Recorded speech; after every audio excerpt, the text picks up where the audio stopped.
Netherland 1000 ವರ್ಷಗಳ ಹಿಂದಿನ ಚೋಳರ ಕಾಲದ ತಾಮ್ರದ ಫಲಕಗಳನ್ನು ಭಾರತಕ್ಕೆ ಹಿಂದಿರುಗಿಸಿದೆ.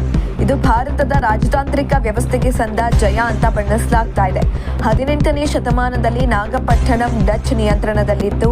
ಆ ಸಂದರ್ಭದಲ್ಲಿ ಭಾರತದಲ್ಲಿ ಕ್ರಿಶ್ಚಿಯನ್ ಮಿಷನ್ನೊಂದಿಗೆ ಸಂಬಂಧ ಹೊಂದಿದ್ದ ಫ್ಲೋರೆಂಟಿಯಸ್ ಕ್ಯಾಂಪರ್ ಈ ಫಲಕಗಳನ್ನು ನೆದರ್ಲ್ಯಾಂಡ್ಗೆ ಕೊಂಡೊಯ್ದಿದ್ರು. ಇದೀಗ ಈ ಫಲಕಗಳನ್ನು ವಾಪಸ್ ತರಿಸಿಕೊಳ್ಳಲು ಭಾರತ 2012ರಿಂದ ನಿರಂತರವಾಗಿ ಪ್ರಯತ್ನವನ್ನು ನಡೆಸಿತು. ಪ್ರಧಾನಿ ನರೇಂದ್ರ ಮೋದಿ ಅವರು ಭಾರತ ಹಾಗೂ ನೆದರ್ಲ್ಯಾಂಡ್ ನಡುವಿನ ದ್ವಿಪಕ್ಷೀಯ ಸಂಬಂಧವನ್ನು ಗಟ್ಟಿಗೊಳಿಸಲು ನೆದರ್ಲ್ಯಾಂಡ್ಗೆ ಭೇಟಿಯನ್ನು ಕೊಟ್ಟಿದ್ರು. ಈ ಹೊತ್ತಲ್ಲೇ ಭಾರತದ ಐತಿಹಾಸಿಕ ಫಲಕಗಳನ್ನು ಹಿಂತಿರುಗಿಸಿದ್ದಾರೆ. ಈ ಕುರಿತು ತಮ್ಮ ಅಧಿಕೃತ ಎಕ್ಸ್ ಖಾತೆಯಲ್ಲಿ ಪೋಸ್ಟ್ ಹಂಚಿಕೊಂಡಿರುವ ಭಾರತದ ಪ್ರಧಾನಿ ನರೇಂದ್ರ ಮೋದಿ, ಚೋಳರ ಕಾಲದ ತಾಮ್ರ ಫಲಕಗಳನ್ನು ಮರಳಿ ಭಾರತಕ್ಕೆ ಬರುತ್ತಿವೆ. ಇದು ಪ್ರತಿಯೊಬ್ಬ ಭಾರತೀಯನಿಗೂ ಸಂತೋಷದ ಕ್ಷಣ. 11ನೇ ಶತಮಾನದ ಚೋಳರ ತಾಮ್ರ ಫಲಕಗಳನ್ನು ನೆದರ್ಲ್ಯಾಂಡ್ನಿಂದ ಭಾರತಕ್ಕೆ ವಾಪಸ್ ತರಲಾಗುವುದು ಅಂತ ಬರೆದುಕೊಂಡಿದ್ದಾರೆ. ಈ ತಾಮ್ರದ ಫಲಕಗಳು 30 ಕೆಜಿ ತೂಕವಿದ್ದು 21 ಫಲಕಗಳನ್ನು ಒಳಗೊಂಡಿದೆ.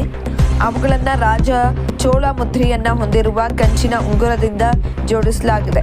ಈ ಫಲಕಗಳ ಒಂದು ಭಾಗದಲ್ಲಿ ಸಂಸ್ಕೃತ ಮತ್ತು ಇನ್ನೊಂದು ಭಾಗದಲ್ಲಿ ತಮಿಳಿನಲ್ಲಿ ಬರೆಯಲಾಗಿದೆ.